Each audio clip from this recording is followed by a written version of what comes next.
Good morning, I'm Angelo Castro III. I'm Angela and we are the Castros. Happy Friday to all our brunchies. It's the last day of the work week for some. Oo, pero it's not the last day of news, it's not the last day of life. Hoy, pero kung definitely Friday is Ay, nako, time for... it's Calorie Buddha's Belly Day. Oo, kasi Buddha's Belly every Friday, meron silang a smorgasbord of dishes. Yun. Ano ba meron? Nako, we have, of course, ito yung pancit canton. Ano ito? Siomay, May hakaw. and then yung fried rice nila. Tsaka may, parang is that steamed or stewed ribs at the end, fried spare ribs Tapos as well. ito yung fried spare ribs. Fried spare ribs. Oh, madami tayong pag-uusapan today, di ba? Ang daming issues na May lalabasan. may nahuli pala gabi. Parang yung mga nangyayari dito sa Alice Gosa, ganito, parang pelikula. Parang pelikula mo lang makikita, yung pala, The boss of reality. all bosses daw, di ba? The Godfather. The Godfather, ito.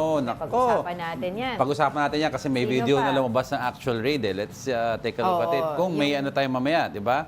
Yung sinabi ni supposedly ni Pangulong Bongbong Marcos sa ASEAN Summit. Although closed door yun, mamaya pag-usapan. Yung ba yung sa China? Oo. Yung galit siya? Maya marami tayong pag-uusapan. And of course, later on, meron tayong bisita dito. Live sa studio. Live sa studio. Okay, we're serving you news in a countdown. All that before your second cup of coffee. This is Brunch. Let's start off our countdown with some good news for Meralco customers. There's a possibility that you will have lower electricity bill this month. Meralco is anticipating a lower generation charge in October. This is attributed to lower power prices in the wholesale electricity spot market or WESM due to reduced demand from cooler weather. Also contributing to this is the end of the deferred WESM cost collections, which previously impacted bills. Last month, Meralco customers saw an increase in their electricity bills due to higher transmission charges. Ay, salamat naman.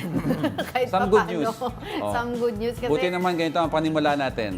kasi naalala mo, di ba, nung mga maiinit yung panahon, grabe ang taas ng kuryente. And that's understandable dahil a lot of people nga, yung demand, di ba? Ang daming mga gumagamit ng kuryente dahil sa init ng panahon. And now that we are going to be experiencing amihan, medyo malamig-lamig. Tsaka, aside from yung actual physical demand ng tao, you have to remember ang makinarya or machines that operate under hot weather, they tend to consume more electricity. Yun Diba ang nga. aircon nga, pag pinaandar mo sa mainit na panahon, double time yung yung makina, yung compressor niya eh. So ayun, good news sa mga nanggabayad ng kanilang mga Meralco bills. Ay, medyo konting May pandagdag breather. ka pambili ng mantika o patis. Dagdag sa bahay. Okay, Alright, let's move on. Let's move on. On our ninth spot is President Marcos. The chief executive challenges Chinese Prime Minister Li Qiang over Beijing's intimidation. On day 2 of the ASEAN Summit in Laos, Marcos said it is regrettable that the situation in the South China Sea remains tense and unchanged. He added that parties must be earnestly open to seriously managing differences.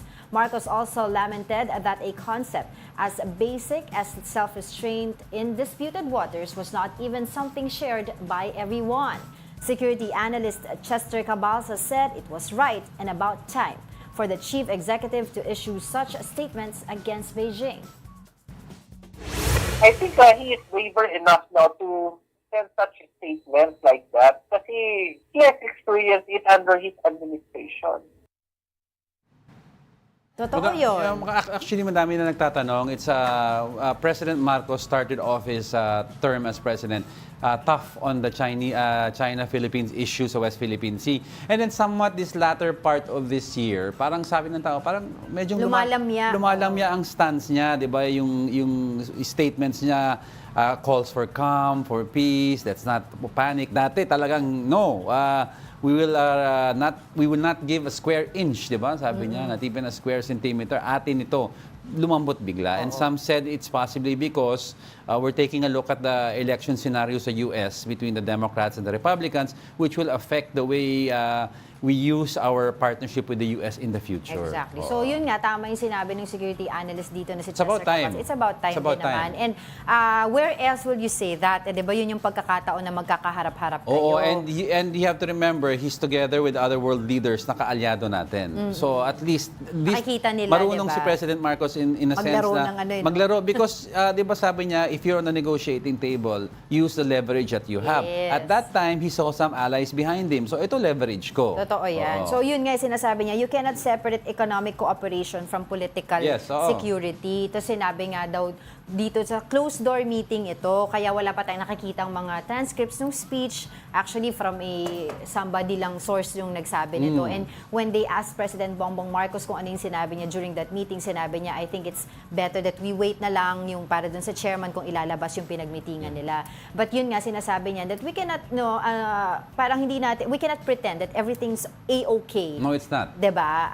Na when in fact there's tension, Oo. diba, doon sa West Philippines. Pero I think this time around gusto nilang ilabas sa certain parts of the discussion ng PBBM.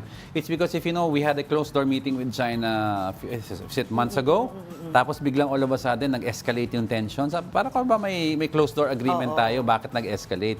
So ang question nila, ano mo pinag-usapan nyo? So during doon sa meeting na yan, yesterday, This sa yesterday, ASEAN Summit na to, na meeting na to, ginawa din example o sinabi rin daw allegedly ni Pangulong Bongbong Marcos yung mga nangyaring incident. Yes. Dun, yung mga water cannoning incidents, specifically yung nung August. Tapos diba? you have the flare sa aeroplano, pagtanggal Yes. sa daliri ng Navy officer natin. Totoo yan. Oo. So, yun nga yung sinasabi niya na, di ba, we cannot pretend na Yes. okay lahat yung economic front ng alam naman natin na merong tension na nangyayari doon sa West Philippine Sea. But we will see kung ano pa yung mga, ang tawag dito, mangyayari doon. And on the sideline meeting kasi, nagkita rin sila dyan nila Prime Minister, Canada, si Justin Trudeau. At pinasalamatan nga daw ni Pangulong Bongbong Marcos itong si Trudeau dahil doon sa suporta na binibigay. And we have long, di ba, ang tawag dito, long-standing relationship with Canada naman. Tapos every time nagkakaroon ng tension or heated Basta with the encounters sa West Philippine Sea, you will see one of the major leaders na nagsasalita dyan ay ang Canada. Diba? Okay. Sige, ang dami pa pag-uusapan. Okay Alright, na? Wala sige. na yung ugat? Wala. Alright, sige, let's continue with our countdown. Our 8th story is about the proposed Reserve Officers Training Corps or ROTC bill. Apparently, the possible implementation of mandatory ROTC comes with a hefty price tag. Senate President Cheese Escudero revealed that the ROTC bill would require a staggering 27.12 billion pesos for full implementation. This funding will cover 3 phases, including maintenance, operational expenses, and personal services. Escudero opposes the measure and insisted the amount could be better allocated to other sectors like health or education. But while he is not in favor of the ROTC bill, the Senate President said he will allow it to proceed through the legislative process. Kasi nung July kasama yan talaga sa LEDAC Tapos sabi nila by June 2025 dapat daw yan mapasa. Pero nakikita ko marami, ngayon mas clear, kumbaga clear yung mga nakikita natin na nag-o-oppose dito sa ROTC bill as to compare dun sa when it was sa PRRD's administration. Nakita naman natin yung push ng kanya mga kaalyansa or alyansa dito sa ROTC. One of the reasons kasi ginagamit to push for the ROTC bill ng mga ibang proponents nito is sabi nila to build and foster nationalism sa ating mga younger generation. Where in fact there was a survey that was conducted that hindi kailangan ng ROTC to build nationalism because the youth are fully engaged but in a different avenue. Social media is that avenue, di ba? So we don't need that if we can strike that out as a reason. Well, can you, Pero ang sabi nila, before you want to even explore the ROTC, reintegrating it back sa school system, tignan muna natin yung why it was removed in the first place. Yes, So, yun nga, I was gonna corruption say that. in the ROTC was Saka yung rampant easing, before. Diba? The reason why talagang natanggal ito dun sa batas natin because may namatay. Remember, that was what year was that? UST student namatay sa hazing because of ROTC. So, and then, of course, yung corruption din. One of the kasi is corruption. A lot of people paid their way out of the ROTC program.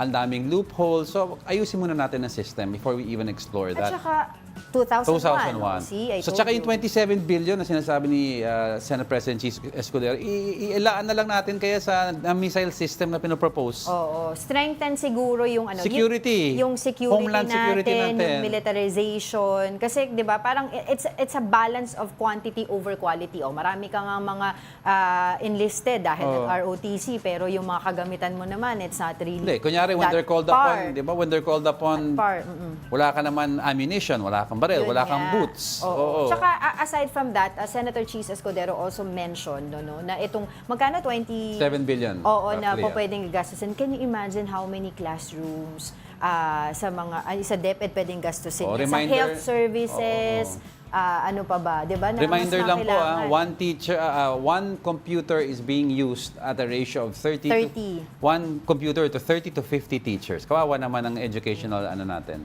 Alright, system. sige. Coming up, a key associate of Kingdom of Jesus Christ, Pastor Apollo Quiboloy, has entered a plea deal with the United States. How would this affect the embattled pastors' cases in the country? And what are the campaign plans of Mamamayang Liberal or ML in next year's elections? We will have an ML first nominee, Laila de Lima, and third nominee, Erin Tanyada, later in the studio. So abangan nyo po yan, ha? Marami tayong pag-uusapan. We are just getting started, mga kapatid. Parang feeling ko patapos na tayo. Sobrang dami. More of our top 10 news when Brunch returns. Keep it here on One News.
Sige, kumain ka na. Good morning! You're still watching Brunch here on One News. Bati ka mabilis, lagi ha? ka nahuhuli sa camera kumukuha ng food. Sige na nga. Kesa naman di natin pansinin itong food. Ang sarap. Amoy na amoy ko na eh. Okay, si Ralph Domingo said, Buddha's Belly Brunch Friday is love or yummy. Garfield naman, good morning. Garyfield pala, Garfield. Good morning, Ma'am Angela. Happy weekend. Some Pokemon Go. Hindi ko pa Pag-greet nagamit naman, to, may Mom's birthday niya tomorrow. Uy, birthday Sino? ng mami ni Sam Pokemon Go tomorrow. Happy birthday. Happy birthday, Ma'am of Sam Mami Pokemon Go. Sam Pokemon Go. Okay. Okay, ito last from Romarico Tongos. ROTC is an unnecessary expense. Better spent on new... Oy, classrooms and new teachers. Si VJ, si Ate Ringo, si Mama, si Mother Earth nanonood sa atin. Yan. Sabi ni- Inaabangan daw niya si Hello. Senator Laila de Lima at si Coque. Sabi naman ni Cecil Samaniego, good day, Tito Diego. At Tita parang Tito. Eto ha, si Geraldine Balolong, si Tita Daisy, Tita Naldi Cancio, Tito Dito, Ronald Maxtay, Julius Manalo, Mark Santiago, yan. Good morning po sa inyo. Good morning. Ate Nina Benales na nanonood sa atin. Alright, let's continue with our countdown.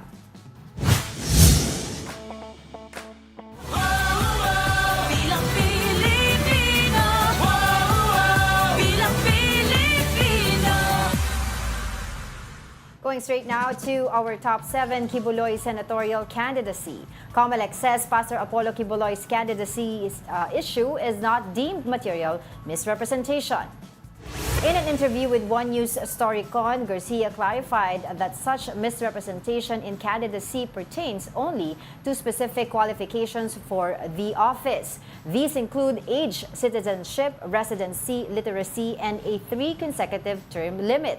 Garcia's statement comes after the Workers and Peasants Party disowned Quiboloy's Certificate of Nomination and Acceptance or CONA. WPP was listed in the Preacher's CONA for Senator. Pagka daw po outside ng mga bagay na ito, papasok siyang misrepresentation pero hindi po siya magko-constitute ng tinatawag na material misrepresentation that may cause the cancellation of the candidacy or denial of due course of candidacy. Okay. Ang problema doon is why did he put it as his political party when he's May not part ano of daw it? kasi yan The lawyer daw of Pastor Apollo Quiboloy, one of the lawyers, is part of the party. Yeah, so parang ano yan dalawang faction, parang PDP laban. Oh, pero hindi daw kasi official signatories yung lawyer ni Quiboloy. They cannot sign daw, kahit may faction, they cannot sign on behalf of the party daw. Pero di ba sabi naman, sige, para wala na daw away, maging independent na lang siya. But ang point nito But that's is, not the point. is you started off your COC, your campaign towards a possible senatorialship by misrepresenting what party you Umpisa belong pa lang to. no? Umpisa pa lang may gulo ka na di ba? Tapos Actually, nakikita ko nga sa some international news organization or websites, nakikita ko na yung mga ibang articles niya about this, the embattled pastor seeks senatorial. sabi nga ng marami, could you imagine ganyan. kung tinuloy ni Alice Go ang pagtatakbo at natanggap? Kasi ang COMELEC, you all know, ministerial lang yan.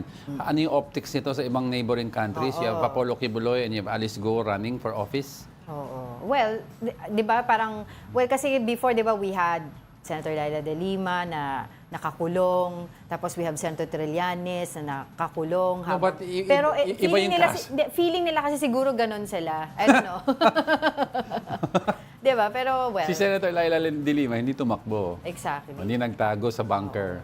Well, tignan natin kung paano pa tong ang sabi ng COMELEC, meron silang by October, end of the October baka makapagpakita na sila ng official list of candidates because by December is printing of And ballots. February start na ng election. Officially candidates na talaga itong and mga start to. ng campaign period for national. Tapos March is for local. Oo, mamaya meron pa tayo pag-uusapan tungkol kay Pastor Apollo Quiboloy. But for the meantime, let's continue with our countdown. Coming in at the 6th spot is about Tito Soto. The senatorial aspirant Soto shares his motivations in running again for Senate. Soto told a big story that he will fight fake news if elected again as senator. Aside from this, he said he would push for measures that would seek early retirement for government personnel. The former Senate president also aims to right-size the government as he claims the national budget is overinflated. We really need a budget reform. It's now 6.3 trillion. And 60%, more than 60% goes to personal services. And then a big chunk for debt servicing. So how much of this budget goes to the people? According So we to need you, to less than right-size. 10%, di ba? We Ang need to, napupunta. yes, we need to right-size the government. Actually, nung sinabi ni, when he was Senate President pa, Tito Soto, he was talking about that already. And then somebody asked him, bakit hindi downsize by right size? When you say downsize kasi, that means tatanggalin mo yung mga positions also that are functional, pero hindi mo na kaya. Ang right sizing means ang daming fat, ang daming fat na kailangan mo i-trim, madaming redundancy sa loob ng sistema. So, kailangan pa ba ng director level 1, 2, 3, 4, 5 Totoo. of the same function, ha? So yung iba daw parang isisik to retire early. Oo. And when you do that, Makakabaan yan sa budget. and then when you do that, you free up the budget. Now you can take a look at, okay, taasan natin ang sweldo ng teacher. Taasan natin ang sweldo ng mga nurses, di ba, sa mga public hospital. Ang daming mga pulis, mga sundalo, ang daming mong pwedeng paglaanan ng kaysa multiple positions sa top, nagiging top heavy ka. Oo, yun nga yun. Pero abangan nila yung full interview niyan sa... Yeah, oo. Hindi pala abangan, pwede nilang balikan. Balikan yung full interview. niyan sa The Big Story sa YouTube. Alright, let's continue with our countdown. Coming at the fifth spot is Senator Amy Marcos. The re-electionist said she is making ways for her two friends to make amends and reconcile. In an interview with 1PH sa Totoo Lang, Senator Amy Marcos said she wants her friends to understand each other and reunite. She did not directly refer to her brother, President Bongbong Marcos, who she described as hindi palaaway. The senator also insisted that the Duterte are already retired who are mired with various issues. Recall that Senator Marcos's friend, Vice President Sara Duterte, has been openly criticizing the president. Senator Marcos also expressed willingness to participate in a senatorial debate under one condition. Okay lang kung totoong debate kasi kung minsan ayoko talaga ng binubuli, yung nakikita natin sa TV na kinukuyog, tapos pinagtutulong-tulungan, ayoko ng ganun eh. Ang pangit nun, di ba? Well, seek Remember, to unite sinabi her ni- friends. Hindi man niya sinabi friend and brother eh. Sabi niya friends yan. Sabi niya ayaw daw yung mga palaaway. Yesterday napanood ko yan yung konti. Narinig ko pala sa STL. Sinabi nga daw niya si House Speaker daw yung palaaway. Yun yung sinabi niya ha. Sabi niya kasi friends. Pero yung madami nagsasabi kasi si President Bongbong Marcos, hindi naman siya somewhat confrontational pag sa issues. But nakita mo yung galit niya. There was an instance na nag-smirk siya, tapos sumagot siya sarcastically about yung drug issue, di ba? Yung magpa-drug test daw sa PBBM, tapos sumagot si PBBM, baka hindi na siya naka-fentanyl. Di ba natawa siya ngayon? Baka kulang siya, baka hindi na siya he missed a dose or something like that. But anyway, when it comes to debate naman, sinabi naman ni Comelec Chairman George Garcia, di ba? Kung matapang kayo, nag-file kayo ng inyong COC. Yes, oo. Di ba? Matapang din kayo humarap sa mga Humarap sa debate. tao. Oo. Plus, this evens the playing field sa mga candidates who have Walang less amount to partido. spend. No, ito, di ba, yung mga may intention naman to serve, makipagsabayan kayo sa mga candidates na may pera. Di ba? So, makita natin kung sino. Sige, go. Tapusin mo yan kasi meron pang next. Naamoy kang bango eh. So, yun lang. Kain Yung muna sinasabi ako. ko, di ba, if you're... nalawala ako. Bakit? Anyway, yun lang. Marami pa tayong pag-usapan, so let's move on to the next. Coming in hot at the fourth spot is about Taal Volcano. Fivox has recorded a minor phreatic eruption at the small volcano yesterday. The eruption occurred at Taal's main crater at 7:21 a.m. It produced a 2,800-meter high plume that drifted southwest. Taal remains under alert level 1, which means the volcano remains in an abnormal state. Residents near the area are cautioned about the volcano's possible sudden steam-driven explosions, volcanic earthquakes, and minor ashfall. Kailan ba nag-ashfall last? Last week lang din. Last week lang, di ba?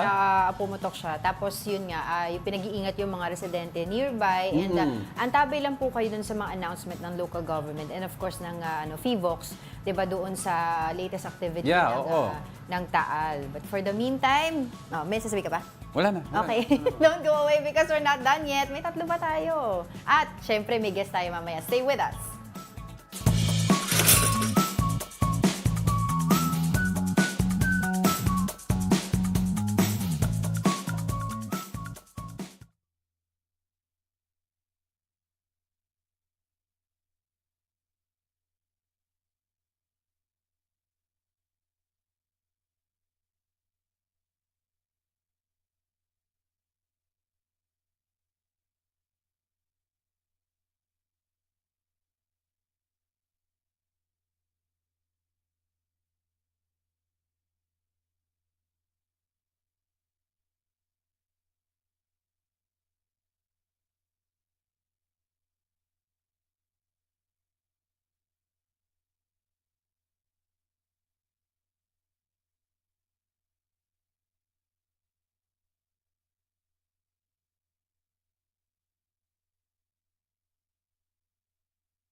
Welcome back. You're still watching Brunch here on One News. Thank you for joining us again. Budas Belly, thank you so much sa ating feast Parang for tuwing today. gap, pakonti ng pakonti yung... Ewan ko sa'yo, yung side mo yan. Hindi, mas mabawas ngayon sa'yo. Yan. Anyway, madami tayong pag-uusapan. So let's move on with the show. Coming hot at the third spot is another propaganda from China. Authorities have denied a report from China that Filipino fishermen were harassing Chinese fishermen in the West Philippine Sea. In a report by Chinese state media CGTN, Chinese fishermen claimed that Filipino fishermen used poison and electric nets in Scarborough Shoal. The report also accused the Philippines of provoking maritime incidents in disputed waters. The Philippine Navy dismissed these accusations as deceptive messaging. Fishermen's Group Malacaya also rejected the claims and called them baseless. Walang batayan at naglulubid ng kasinungalingan. Walang kapasidad ang mga mahingisdang Pilipino na gawin ng mga Chinese fishermen yung paratang nila. Ang konklusyon ko dito ay para baliktarin yung ginagawa nila sa mga Filipino fishermen. Actually, First of all, tignan mo muna yung kagamitan ng Filipino fishermen sa Chinese. Oo. Nakita mo ba yung May boats na may ginagamit evidence ng ba kayo? Chinese fishermen? Ang lalaki compared tayo mga bangka at kahoy. Diba? Tapos number two, based on the actual video, wag na natin lagyan ng commentary yung video. Based on actual video, sino ba yung namamangga at nambubutas ng barko? Diba? Sino? Diba nakakairita na kayo? tsaka, di ba, yun nga, meron ba kayong video that will support your claim? Actually, they have videos ang mga that- Pilipino ang... Kaso, yun They nga, splice eh. They Oo. splice Pero and hindi, edit. I don't think they can splice yung sinasabi nilang may explosion, may electronic nets, diba? O, Ay, ano yung saan video mo? yun? May video ka na naglalagay tayo electronic net, diba? Oo. Ano ba naman yung Parang electronic? well, yun ang nga sinasabi natin, 'di ba? Parang hindi na to bago dun sa mga nangyayari sa Pilipinas, especially dun sa mga fishermen natin doon. The other day, if I'm not mistaken, or some days ago, 'di ba, nagkaroon din ng water cannoning Yeah. incident. Oo. Yung yung Chinese Coast Guard nagbato ng water cannon sa sa mga BFAR officials, no, kasi they were doing a maritime supply Yes. mission doon sa mga mangingisda doon. Although it was successful naman, pero still, 'di ba, on the way there while navigating the seas, mayroong mga bumabato ng water cannon sa kanila because according dito sa Chinese Coast Guard we're violating their laws daw. Pero, sige, mahabang issue pa yan. Actually, matagal yan bago mawala. I don't think it takes one administration. It's gonna extend further. But let's move on to the next. Going second in our countdown is about Pastor Apollo Quiboloy. His key associate has entered a plea deal with the United States in exchange for pleading guilty to fraud.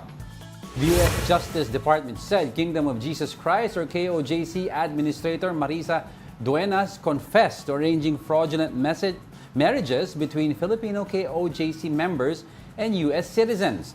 This, for them, is to obtain legal immigration status in the U.S. and to solicit money for their church. Duenas entered the plea deal in hopes of attaining a reduced sentence.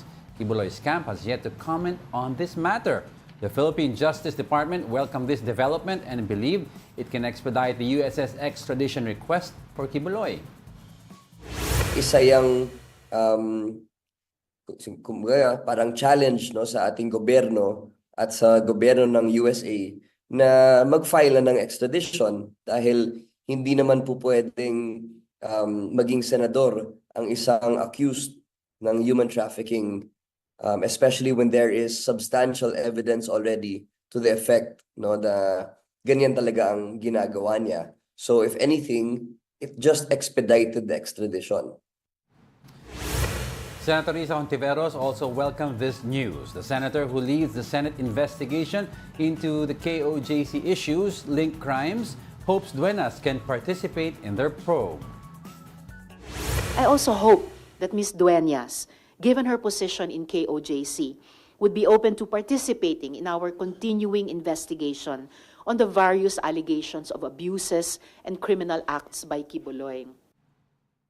Yan, sa susunod kasi na na hearing, sabi nga ni Senator Risa Ontiveros, invite nga nila or they will ask the court para payagan Kung pwede. itong si Pastor Apollo Quiboloy na umattend nga ng hearing, which is yun talaga yung pinakapunot dulo nito. Kasi Hindi siya umattend ng may hearing na mga yun, new witness testimonies daw na ihaharap kay Pastor Apollo Quiboloy. Oo. Dito dun sa case with the Dueñas, yung kanyang isa sa mga staff na nagsabi nga, yung nag-enter ng plea deal dun sa US, sinasabi niya, nung nabasa ko yung story, na yung mga tao from here, they will invite them to go to the US, sabihin may a-attendan na parang a gathering or whatsoever, tapos yung pala, magsusolicit sila doon for a children's foundation, tapos may quota system quota sila. system Pag sila. hindi daw yun na-reach yung quota nila, they will, some of the victims are forced to stay in an isolation. mga punishment, May mga punishment, may paddling rather, tapos merong hindi pa pakainin. Some daw are even asked to work for either the network or the church that is owned by the church without salary just to compensate Yan yung for dito ha. yung Pero dito naman kinukwento yan, ko yung sa US. Tapos yung mga top performers naman daw ng mga nagsusulisit sa US kasi we're talking about the US. Ano daw, yun naman ini-elevate nila sa ibang scheme naman, which is yung arranged marriages. Diba? Yun Parang- yung mga Parang naging Ponzi from- scheme ang dating Oo, Diba? so May itong mga- 2015 to 2020, dun daw yung specifically years na nagtrabaho yan sila Dueñas na gawin nga yung mga sham marriages, etc. na yan. So those are huge accusations, 'di ba, na I think may mga documents sila to support it. All right, let's move on. And occupying our top story for today is so-called Pogo Godfather. Alleged Lucky South 99 big boss Liu Dong has been arrested by authorities in Binyan, Laguna last night. He was arrested along with 12 Chinese nationals and 9 drivers and personal assistants. Liu Dong was also said to have connections to other Pogo hubs in the country. The Presidential Anti-Organized Crime Commission, or PAOK, previously targeted him during the raid of Lucky South 99 in Porac, Pampanga in June. Liu Dong denied the accusations and insisted the authorities have got the wrong person. He and his companions are currently under PAOK's custody in Pasay City. Oh, ayan yung God, Bigla lang po kami, sir. Hindi po namin alam na ganun yung mga problema. Anong business ba ng boss mo? Alam ko, sir, nag-o-office lang naman yan sila, sir. Hindi ko masabi, sir, kung anong business, sir. Basta nakikita ko lang naman lagi hawak yung cellphone, laptop. Ganun lang, sir. Matagal na daw nila Godfather. minamanmanan kasi yan ng PAOK. Tapos yung time na ayan pakita natin ulit yung video nung pag-aresto dito kay, ano Liu pangalan? Dong. Liu Liu Dong. Dong, Oh, Liu aka Boss Boga, Boss Apaw, and Boss Bahaw. Ayos Boss Bahaw, Ayan po, yan. Nakikita natin, that's the time of the arrest in Laguna of the allegedly godfather of Pogos. No? Sino yung pinag-usapan din natin? Pogo boss yung kahapon, yung may binanggit kang name? Hindi ko alam. Don't put me on the spot. Fu ba? Ano? Fugyang, something like that. Fugyang, Pero I was wondering kung, halimbawa kung makausap na nila to, paano yung link nito kay Alice Go, magkakilala ba sila? Kasi ito Is this the same person na sinulat ni Alice Go doon sa parang yung during the hearing, doon sa Senado? This is the big boss kasi in Porac sa IGL, Lucky South 99, which has established links already to Bambantarlac. So alamin natin yung iba pang mga development So far nga naka-detain siya ngayon. At saka it's a win nga daw, 'di ba, for the Bureau of Immigration, DOJ, and apparently since the raid na ginawa ng PAOK, 'di ba, sa Lucky South 99, naririnig na nga daw nila yung mga death threats sa Yusek Gilbert Cruz, sila Winston Casio, spokesperson Winston Casio. Parang may patong na nga daw sa ulo nila. Si Casio, matagal na daw may death threat Subukan daw niya lumabas ng bansa. Parang may mga ganun daw lumalabas. So sinasabi nila, yun nga, it's a good development for this case. Kasi syempre, di ba, lagi natin pinag-uusapan, ito yung mga tauhan, ito yung mga supposedly na kasama, mga kasabwat. Pero yung pinuno, yung hindi pa natin nakukuha, which is right now, ang sabi nila, ito nga daw yung Godfathers. Yes. Liu Dong. Okay. Ito na. Don't go away because we're not done yet. May mga kasama tayong dalawang guests live sa studio mamaya. Please stay with us and find out sino ang guests. Sinabi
Welcome back. You're still watching Brunch here on One News. Okay.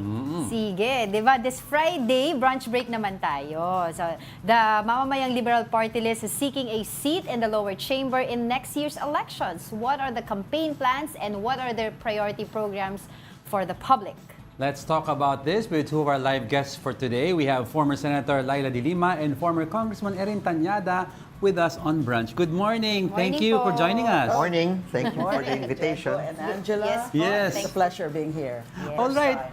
Of course, we'd like to start off, Senator Laila. No?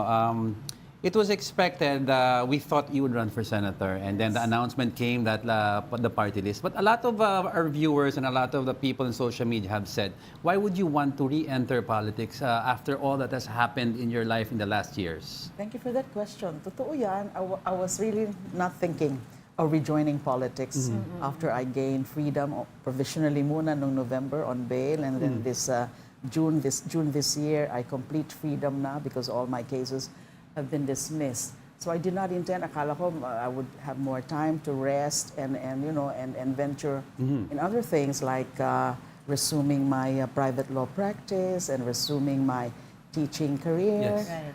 But things happen. When I say things happen is because nag-iikot kami noon, kasama ko rin sila because we were promoting the ML and then the ML party list, and I was also sharing my story with people, especially sa mga universities and colleges. And then people really would approach me and would ask me, babalik ho ba kayo sa Senado? Dapat ho bumalik kayo sa Senado. And then I would always say, no, magpapahinga na muna ako ngayon. Alam niyo naman, almost 7 years na kinulong ka, mahirap yun, kailangan pa ako mag-adjust. But fortunately, naka-adjust naman kaagad ako. Naka-adjust ako sa ingay ng mundo compared to my life of solitude there at the PNP Custodial Center. And then, nagkaroon ng because, I was thinking, baka masayang lang na I'll just be really a private citizen Laila. Of course, I can still pursue my core advocacies. Alam niyo naman po, yung advocacies ko, human rights, justice, democracy. As a private citizen, I could do it. Pero naisip ko rin na mas maganda na balik ako sa public sphere and lalo na kung ang kaharap mo na lagi, kausap mo na lagi, ay iba-ibang mga sektor ng lipunan. Yung mga marginalized sectors. And precisely, ML party list stand for those marginalized sectors. So naisip ko, why don't I lend my voice for the marginalized sectors? A stronger voice, a courageous voice to advance their interest. Ang daming problema ngayon sa bayan. Talaga apektado lahat na sektor. And lalo na nung nakita ko na sila ang magiging mga kasamahan ko. Si Ted Bagilat, who is our second nominee, and then si Erin, former Congressman Erin Tanyada. So, gano'n na lang, nagbigla na lang. Although last minute decision talaga yun. It's so difficult to because it's again, a parang panibagong yugto ng buhay ng aking buhay ko. Totoo. Yung chapter. And at the same time, whether it's in the Senate or in the House of Representatives, meron ka namang boses. Mapupursu mo pa rin yung advocacy. And it's still legislation. And legislation. And especially engage also in national discourses sa dami ng mga issue ngayon na lumalabas. Gusto ko nga po isa-isahin yung issue na yun. Before that po, former Congressman Erin Tanyada, we haven't seen you in the political scene, di ba? For some time now. I mean, as... Well, 2019. Well, ano nga po, can you explain to us po, siguro mas maiging ma-explain po ninyo, ano po talaga yung nire-representa ng ML party list? Well, ML is the sectoral wing, multi-sectoral wing of the Liberal Party. So, if we talk about the Liberal Party, kasi you talk only about elected officials. Yes. No? So in 2011, the party leadership decided to open up the membership of the Liberal Party to different sectors. And this was approved.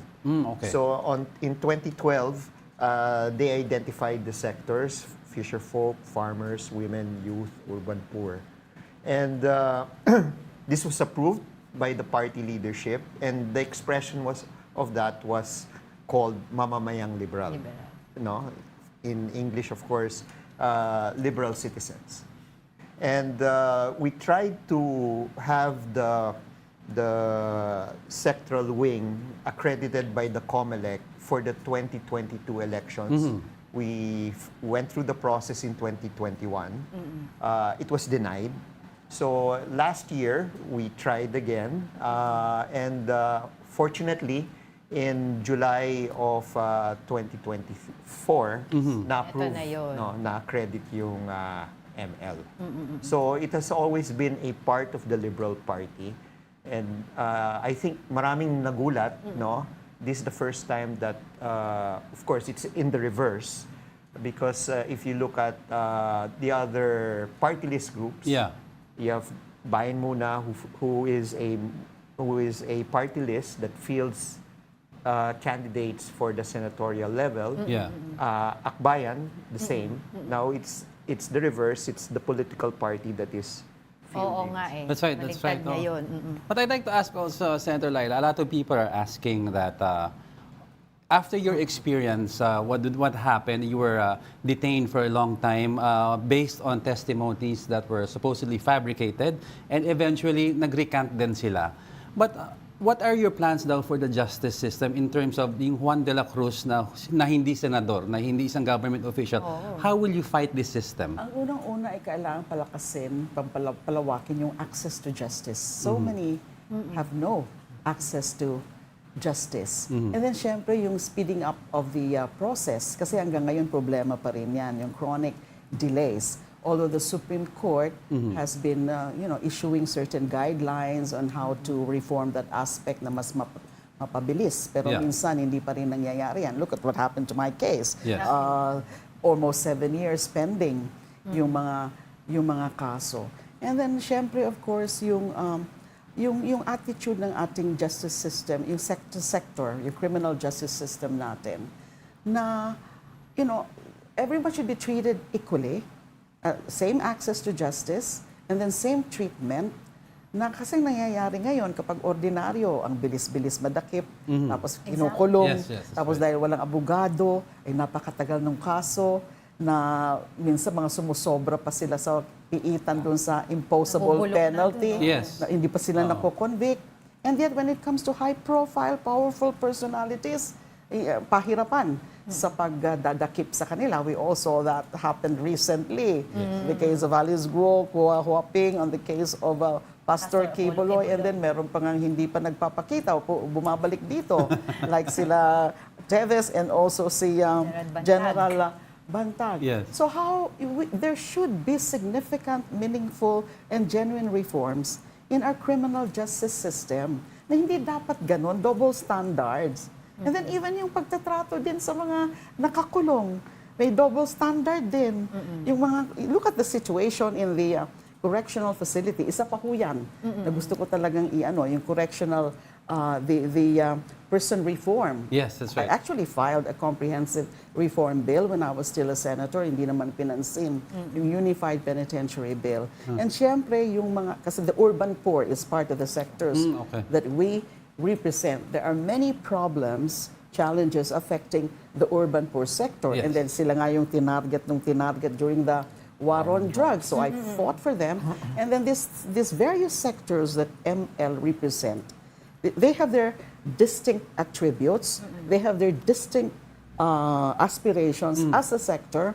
But kung titingnan nyo, isang cause, isang ideal, ang sa kanila, bumabalot sa kanila. The common goal is actually social justice, yung katarungang panlipunan. So that would be our main platform in advancing social justice that would affect all of these sectors. Bago tayo pumunta kay Kong Erin, gusto ko lang po sundutan po yung sinabi ninyo kasi nabanggit niyo po yung war on drugs, yung mga system natin, and sinabi ni Diego yung mga you were detained under false testimony, and ito po si Kerwin Espinosa is saying na he is willing to testify sa ICC. Your comments on that? Okay, narinig ko po yung yung press con niya. And well, ang diyan is kung meron talaga siyang masasabi, kung meron talaga siyang impormasyon on the drug war killings itself, the very issue.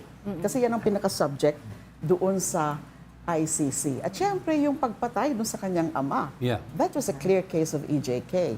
And there are other personalities na ganun din. And then, before that, yung testimony ni former Mayor Mabilog, na ginagamit lang pala yung drug war na yon para diinin, para ipitin yung mga political adversaries. Now, kung meron talaga siyang konkretong kontribusyon sa testimony ni Kerwin na makakapagturo talaga kung sino-sino ang alam niya na involved sa mga pagpapatay na yan, then yes, I think ICC would always welcome all those information kasi ang ano lang naman ng ICC is information muna. And that is subject to their validation. That's right. And then narinig ko rin na humingi siya ng tawad during that press con na alam ko naman talaga na inimbento niya yung mga sinasabi niya sa akin noon. And clearly to me, doon pa lang nakita ko na that he was under duress. Na talagang napilitan siya na magsinungaling about yung pagiging protector daw niya ako, na nag-receive ako ng because of one photo, one pinapatawad picture. niyo po ba siya? Pinatawad ko. Actually, pinatawad ko na silang lahat. Isa lang Silang lahat po? Silang lahat, isa lang yung hindi ko pa kaya patawagin. Alam niyo na po yun. Kaya, Mahirap pa po para sa akin. We understand So, that. I just, I'm just asking for God's grace to be able to do that. Pinatawad ko na sila kasi naintindihan ko naman na bakit sila nagpagamit. Under the culture of fear then, the prevailing culture of fear, real fear, na mga pinilit lang sila. Thank you. Okay, I'd like to ask Kong Erin. We've talked about this in our previous shows. You've been a champion for the FOI, and until now we've yet to see a legislated version of this. There is an EO from no less than PRRD. Yes.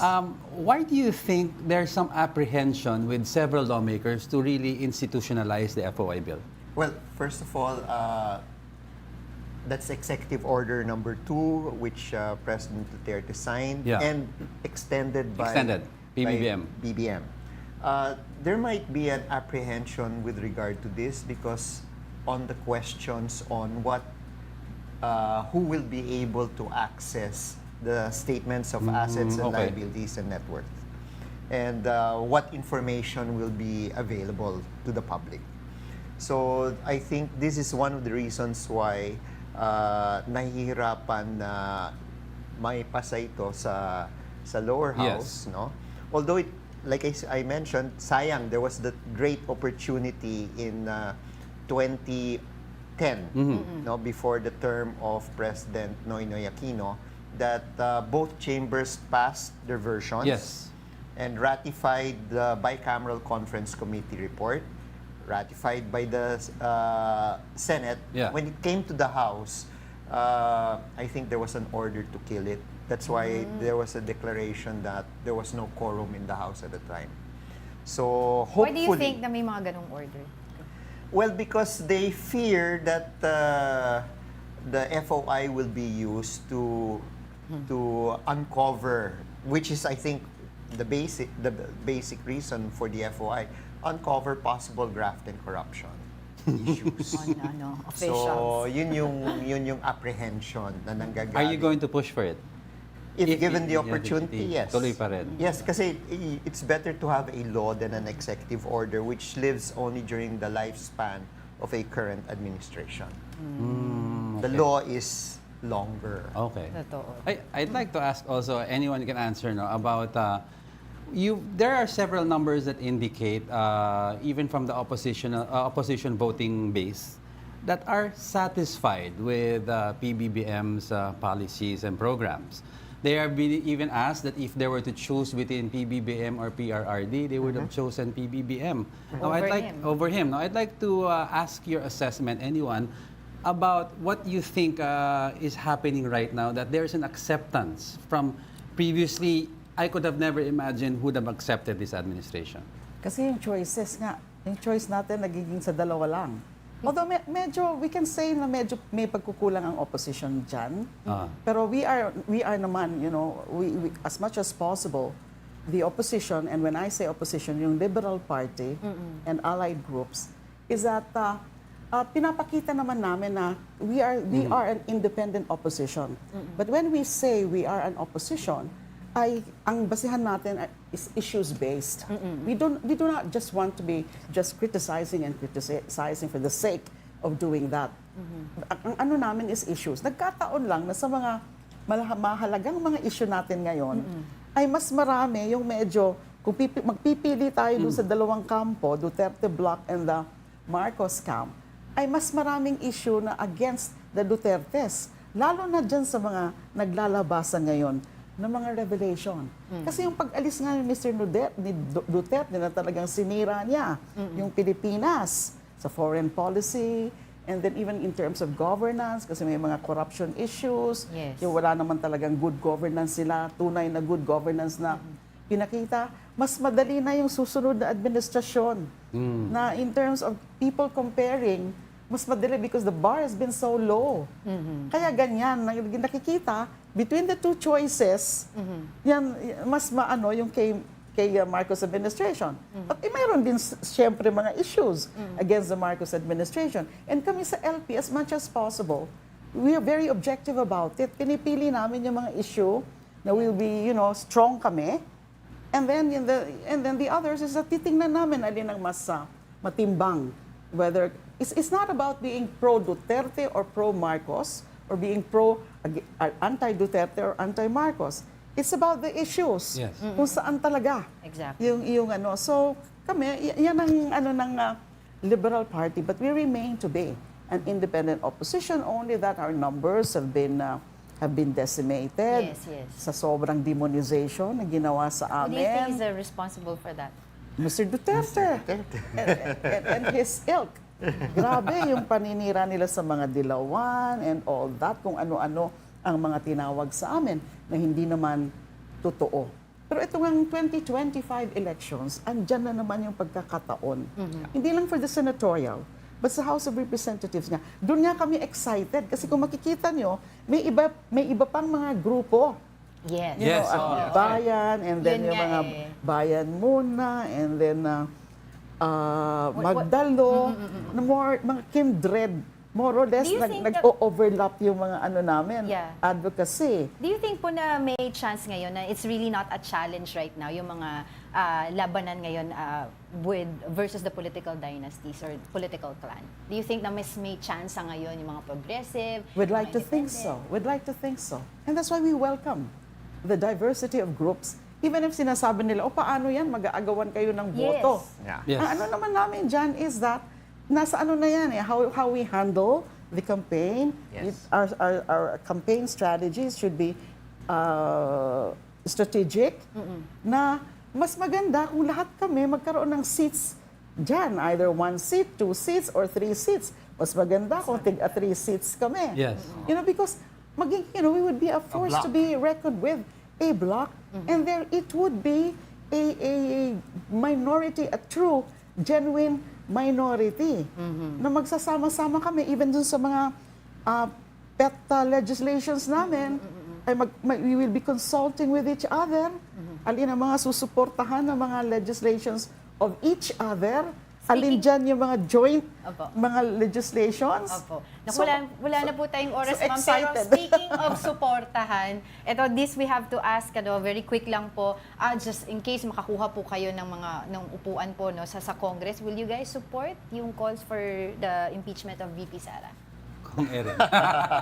Well, it depends on who will file it first, no? Although there has been a statement made by the party list group, the progressive party list group, that they would, and Magdalo, I think, also came out with the statement. So we will have to see what are the charges that would be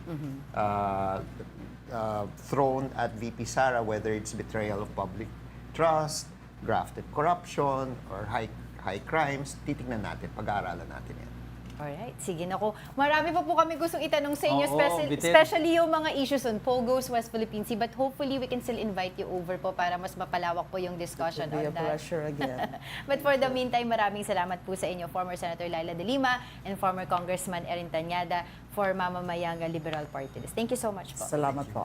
You. And that wraps up today's episode of Brunch. Thank you so much, Buddha's Belly, for our food today. Kain po kayo. Join us on Monday. I'm Angela Lagunzad Castro. And I'm Angelo Castro III. We are One News. All sides, all the time.